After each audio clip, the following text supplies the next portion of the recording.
오늘의 사연 시작합니다. 다들 안녕하세요?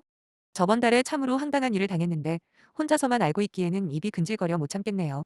저는 30대 중반에 결혼한 지는 5년 차가 되는 맞벌이 부부입니다. 아이는 가지고 싶은 생각도 낳을 계획도 전혀 없고요.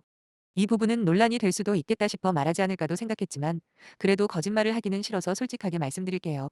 결혼 전부터 저는 아이를 안 좋아했거든요. 물론 남편에게도 저의 이런 마음을 사귀기 전부터 알렸지요. 다행히도 남편 역시 저와 같은 생각이라고 하더라고요. 그리고 남편에게 결혼하자 프로포즈를 받을 때 한 번 더 확인을 했습니다. 나중에라도 아이를 가지고 싶을 것 같으면 지금이라도 나 말고 다른 여자 찾아 떠나가라고요. 남편이야 뭐 어차피 저보다 아이한테 더 관심이 없으니 그렇다 쳐도. 문제는 시부모님이라며 혼자 걱정을 제법 했거든요. 그래도 남편이 3남매 중 둘째였고 아주버님이 이미 아들을 둘이나 낳았기 때문에 시부모님도 큰 거부감 없이 받아들이긴 하시더라고요. 다만 언제라도 생각이 바뀌면 한 명이라도 낳았으면 하시긴 하는데 저나 남편이나 워낙 아이에 대해 완강한 입장이라서 이제는 포기하고 아이 이야기는 전혀 안 하세요.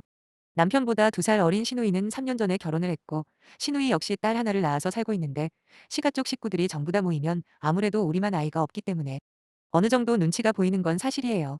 하지만 아이가 무슨 장식품도 아니고 남들 눈치 때문에 의무감으로 낳는 건 오히려 더 아니라고 생각합니다. 실제로 저희는 부부 둘이서도 꽤 즐겁게 지내고 있어요. 평소에 남편이랑 같이 운동이나 취미생활도 같이 하는 편이고 특히 둘 다 여행하는 걸 워낙 좋아하다 보니 주말이면 가깝던 멀던 내키는 대로 여행을 떠나곤 하죠. TV나 유튜브에 나오는 전국 팔도에 있는 맛집이나 유명 관광 지역은 안 가본 데가 없을 정도예요. 둘 다 쇼핑도 안 좋아하고 취미생활도 돈 들어가는 건 하지 않다 보니 평소에 퇴근하고 산책하거나 아파트 헬스장에서 운동하는 게 주요 일상입니다. 그나마 주말에 여행 다니는 것도 최대한 경비를 알뜰하게 쓰려고 노력하기 때문에 저희 부부가 벌면 버는 대로 대부분 수입을 저축하며 살았어요. 그렇게 결혼 5년 동안 꾸준히 돈 모으며 나름 만족할 만한 결혼 생활을 하고 있었는데 작년 말에 저희 친정 부모님이 아파트를 한 채 증여해 주시는 게 아니겠어요? 아빠는 제가 외동딸이라서 나중에 물려받을 유산을 미리 주시는 거라고 하셨고 남편이랑 제가 그동안 모아놓은 돈이 꽤 있다고는 해도 최소 3, 4년은 더 모아야 집을 살 수 있을 거라 생각했는데 저희로서는 완전 대박 그 자체였던 거죠. 친정 부모님께 감사 인사와 성의 표시를 하고 감사한 마음으로 받았습니다. 원래 제가 결혼할 때 저희 부모님이 그때 주시려고 했던 집이 있었는데 그때 시부모님이 뭐라고 하셨냐면 장남도 아닌데 결혼 비용은 크게 해주지 못하겠다고 하셨어요. 거기다 당시에 시누이가 결혼을 안 했던 터라 둘째 아들보다는 막내딸 결혼할 때 도와주시겠다며 딱 1,000만 원 주시더라고요. 아직 저희 집에서 신혼집을 해주실 의향이 있다는 건 말을 안 했었기 때문에 당연히 빈정이 상한 저 역시 저희 부모님에게 딱 1,000만 원만 받고 결혼을 강행했거든요. 그 후로 남편이랑 저 둘 다 열심히 돈을 모은다고 하긴 했지만 아시다시피 요즘 서울 집값이 보통 비싼 게 아니잖아요. 비록 적은 벌이는 아니지만 우리 둘이 부지런히 벌어봐야 서울의 집은 무리인 것 같더라고요. 그래서 3년 정도 빡세게 모아서 경기도 쪽에 집을 사야겠다 생각을 하고 있었는데 그 생각을 들으신 친정 부모님이 저희를 부르시더니 직장이 서울인데 괜히 경기도까지 나가서 고생하지 말고 주기로 했던 그 집을 미리 당겨서 줄 테니까 거기서 살라고 하신 거죠. 정말 뜻하지 않게 서울에 집이 생겨버린 겁니다. 조금 연식은 오래된 아파트이긴 해도 주변에 학군도 좋고 지하철역이랑도 꽤 가까워서 평균 아파트 가격보다 꽤 비싼 걸로 알고 있어요. 저도 물론 감사했지만 남편은 한동안 입이 귀에 걸려서 내려오지 않을 만큼 감동을 하더라고요. 너무 좋아서 밤에 잠도 잘 안 온다면서 기뻐하는 남편을 보고 있으니까 내 집을 가진다는 게 참으로 큰 의미가 있는 일이구나 새삼 깨달았네요. 물론 매입으로 받은 건 아니고 부모님 모시고 백화점에 가서 아래 위로 옷 한 벌씩 쫙 빼드렸지요. 재건축이라도 하지 않는 한 그 집에서 오래오래 살 계획이기 때문에 리모델링도 특별히 좋은 자재를 사용하기로 했어요. 그래서 거의 5천만 원 가까이 견적이 나오더라고요. 그렇게 설레이는 기다림 끝에 지난달에 입주를 했는데 남편이나 저나 마치 신혼생활을 한 번 더 하는 것처럼 너무 행복했습니다.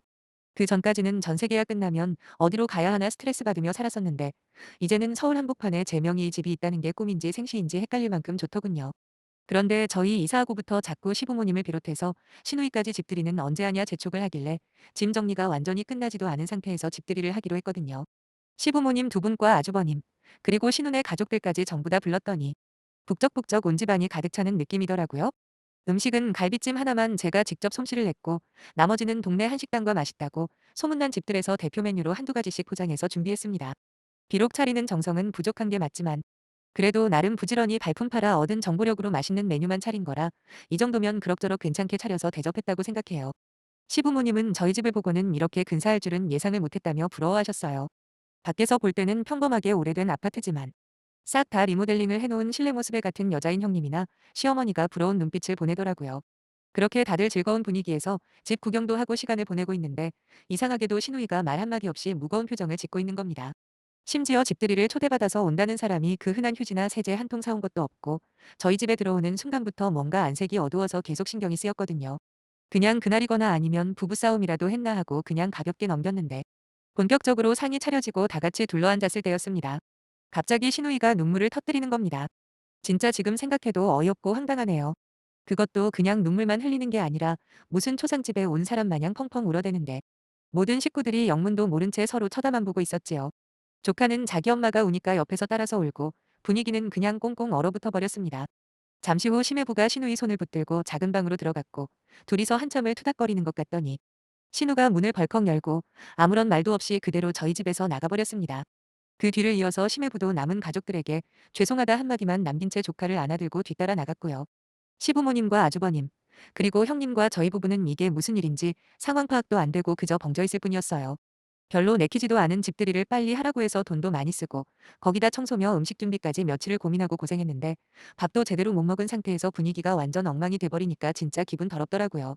그때는 어떤 상황인지도 모르고 그저 신혼애가 우리 집에서 부부싸움을 했나 보다 정도로만 생각했는데 나중에 알고 보니 그게 아니었습니다. 어쨌든 남은 우리끼리라도 식사를 하려 했지만 이미 그럴 분위기가 전혀 아니라 어영부영 대충 자리를 마무리하고 아주버님네와 시부모님도 댁으로 돌아가셨지요. 남편이랑 둘이서 열심히 음식들을 정리하고 있는데 순간 너무너무 짜증이 치밀어 오르는 겁니다. 음식들을 준비하느라 쓴 돈이 아까운 것도 아까운 거지만 굳이 왜 남의 잔칫날에 울고불고 싸우면서 난리를 치고 간 건지 이해가 안 되었죠. 솔직히 남편이 잘못한 건 딱히 없다는 건 알고 있었지만 이상하게 남편까지 미워 보이길래 괜히 우리까지 싸울 것 같아 그날은 서로 아무 말하지 않고 그대로 지나갔습니다. 집들이가 토요일이었으니 다음 날인 일요일 날 오전에 전날 남았던 음식이나 꺼내 먹으면서 남편이랑 집에서 쉬고 있었는데 갑자기 시어머니가 제게 전화를 하시더라고요. 직감적으로 어제 있었던 일과 관련이 있겠구나 싶어 안방 베란다에서 전화를 받았습니다. 어머님께서 어제는 미안했다고 자기가 대신 사과한다고 말씀을 하셨어요. 무슨 말인지 영문을 몰라 그게 무슨 뜻인지 여쭤봤죠. 그랬더니 어머님께서 하시는 말씀이 사실 신우이가 요즘 집 때문에 스트레스를 엄청 받고 있었는데 우리 집을 보고 순간적으로 감정이 복받쳐 오른 것 같다면서 제가 좀 이해를 해달랍니다. 3년 전에 신우이가 결혼할 때만 해도 나름 넉넉하게 결혼을 했던 걸로 기억해요. 물론 자가는 아니었지만 그래도 쓸만한 전셋집에다가 혼수도 거의 최고급으로 채웠거든요. 물론 신혼의 부부도 맞벌이고요. 하지만 씀씀이가 해픈 편인데다가 그 사이에 수도권 집값이 얼마나 올랐습니까? 전세금도 덩달아 같이 올라간 상황에서 그나마 작년에 전세 재계약할 때는 조금만 올려주고 버틸 수 있었다고 하더라고요. 근데 내년에는 계약 기간이 끝나는 해이고 엎친 데 덮친 격으로 집주인 아들내외가 들어와서 살 거라며 무조건 집을 비워달라 했답니다. 지금 살고 있는 신혼의 아파트와 비슷한 곳들은 대부분 전세가 어마어마하게 올라서 최소 1억에서 1억 5천만 원은 더 줘야 하는데 신혼의 벌이로는 이미 받아놓은 전세대출 이자만 갚기에도 힘든 상황이거든요. 아예 경기도 외곽까지 나가서 살아야 하는지 아니면 직장을 옮겨서 지방으로 내려갈지 두 가지 선택지 중에 매일 부부싸움을 하고 있었다는데 그런 상황에서 저한테 서울에 아파트가 생겼다고 하니까 너무 부러워서 그날 눈물이 왈칵 쏟아졌다네요. 솔직히 어머님의 해명이 제 입장에서는 이해가 잘 되지는 않았어요. 다른 사람도 아니고 자기 친오빠가 집이 생겼다고 하면 축하해주고 기분 좋을 일 아닙니까? 물론 사촌이 땅을 사면 배가 아프다는 말처럼 약간 부러울 수는 있다고 쳐요. 그렇지만 아무리 배가 아프다고 해도 집들이 자리에서 눈물까지 펑펑 흘리고 분위기를 개판으로 만들 일은 아니지 않나요? 그걸 또 그대로 전달해주는 시어머니도 무슨 마음인가 싶기도 했고요. 신우말로는 우리한테 애도 없는데 굳이 그렇게까지 좋은 집에서 살 필요가 있냐 뭐 그런 말도 했다는데 아니 우리가 애가 있던 말던 그게 집이랑 무슨 상관인지 모르겠어요. 그래도 어쩌겠습니까? 어머님께서 대신 사과를 하시기도 했고 저도 남의 집살이를 안 해본 것도 아니라 일단 알겠다고 말씀드리고 적당히 넘어가려고 했었지요. 근데 어머님이 저한테 아주 황당한 부탁을 하더라고요. 시누이한테 전화해서 사과를 좀 하는 게 좋겠다고 이야기를 하시는 거예요. 아니 저희 부모님이 미리 물려주신 집인데 도대체 이 과정에서 제가 신우한테 사과해야 할 만한 잘못을 뭘 했냐 되물었어요. 평소에 시어머니와 그리 친한 관계는 아니었지만 그래도 최소한 말은 통하는 분이라고 생각하고 살았는데 이런 어처구니 없는 사과를 시키시는 분일 줄은 꿈에도 몰랐습니다. 오히려 사과를 받아야 할 사람은 신우가 아니라 저 아닌가요? 저도 모르게 공격적인 말투로 어머님께 질문을 하니까 어머님도 약간은 멋쩍어 하시면서도 그래도 식구끼리인데 서로 좋은 게 좋은 거 아니겠냐며 제가 먼저 마음 다치게 해서 미안하다. 사과를 하면 신우도 그때는 미안하다 사과를 할 거라네요. 그러면서 자기 말을 안 들어주면 앞으로 피곤하게 만들어줄 수도 있다는 식으로 은근히 돌려서 말하길래 저는 어이가 없어서 알겠다고 지금 당장 전화해서 사과하겠다 대답을 했지요. 어머님 전화를 끊자마자 바로 신우에게 전화를 걸었고, 신우는 어제 그 난리를 쳐놓고도 아직 기분이 나쁜지 목소리에서부터 신경질과 짜증이 잔뜩 묻어 있었어요.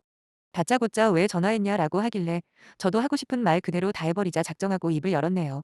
어머님이 아가씨 사정 전부 다 이야기해줬다고 하도 전화해서 사과하라 하시길래 전화드린 거라 운을 뗐습니다. 그리고 곧바로 저 혼자 집을 사서 죄송하다 그랬지요.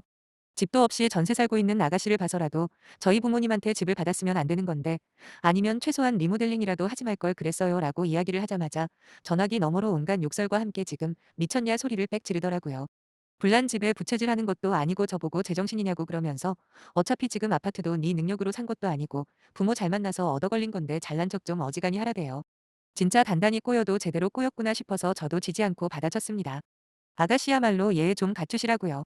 아무리 본인 인생이 힘들어도 그렇지 대체 남의 집들이에 와서 울고불고 난리치는 사람이 세상에 어디 있냐, 누구는 뭐 소리 지를 줄 몰라서 가만히 있냐라는 식으로 저도 목소리를 같이 높였더니 밖에서 남편이 그걸 듣고 어느새 제 옆에 와 있더라고요. 곧바로 남편은 제 손에서 핸드폰을 뺏어들고는 또다시 울고불고 욕하며 소리 지르고 있던 시누이를 호되게 혼을 내더군요. 사는 게 팍팍해서 억하심정이 생기는 건 이해하지만 솔직히 자기도 너무 서운하답니다. 가족으로서 좋은 일이 생기면 축하해줘도 모자를 파네 어쩜 그렇게 이기적이냐 따끔하게 한마디 하고 전화를 끊어버렸습니다. 그리고 곧바로 남편은 저한테 대신 사과를 하더라고요. 근데 솔직히 남편이 무슨 잘못이 있겠습니까? 그 집안 식구들이 문제인데 말이죠. 분이 안 풀린 제가 남편에게 앞으로 너네 식구들 얼굴 볼 생각 없다고 이야기를 해버렸고, 남편도 알겠다며 그렇게 하라더군요. 설날이고 추석이고 나는 우리 친정에만 갈 거라고 허구한 날 만나기만 하면 욕하고 싸우기만 하는 니네 집은 너 혼자 가랬더니 남편은 한숨만 길게 쉬면서 알겠답니다. 그 후로도 있는 성질대로 남편에게 막 쏟아냈는데도 아직까지 분이 안 풀리고 집들이 때 생각만 하면 짜증이 막 밀려옵니다. 아주버님은 결혼할 때 장남이라고 1억 5천인가 맞춰줬다고 들었고, 저희 남편은 장남도 아니니까 알아서 결혼하라 해서 돈 500만 원 받고 퉁쳤거든요. 근데 또 시누이 결혼할 때는 막내딸이라고 혼수 비용 5천만 원 해줬다 들었을 때 남편에게 농담 삼아 당신 주워온 아들이냐 할 만큼 이해가 안 되긴 했어요. 그래놓고 어떻게 우리한테 집 생긴 걸로 저렇게까지 시기 질투를 하는지, 거기다 저보고 먼저 사과하라는 요구까지 하시는지 모르겠습니다. 형제들 중에 아무것도 못해준 우리한테 오히려 어머님이 미안해하셔야 하는 거 아닌가요? 저는 진짜 앞으로 시부모님에게 용돈 챙겨드릴 생각도 없고 노후에 모시고 살 일도 없습니다. 그렇게 애지중지하던 장남이나 막내딸이 모시고 살던지 하겠죠. 남편도 이번 일로 크게 서운하다고 하더라고요. 생각할수록 우라통이 터지는데 그나마 빠르게 손절했다 치고 앞으로는 속 편하게 우리끼리 잘 살아보려고요. 감사합니다.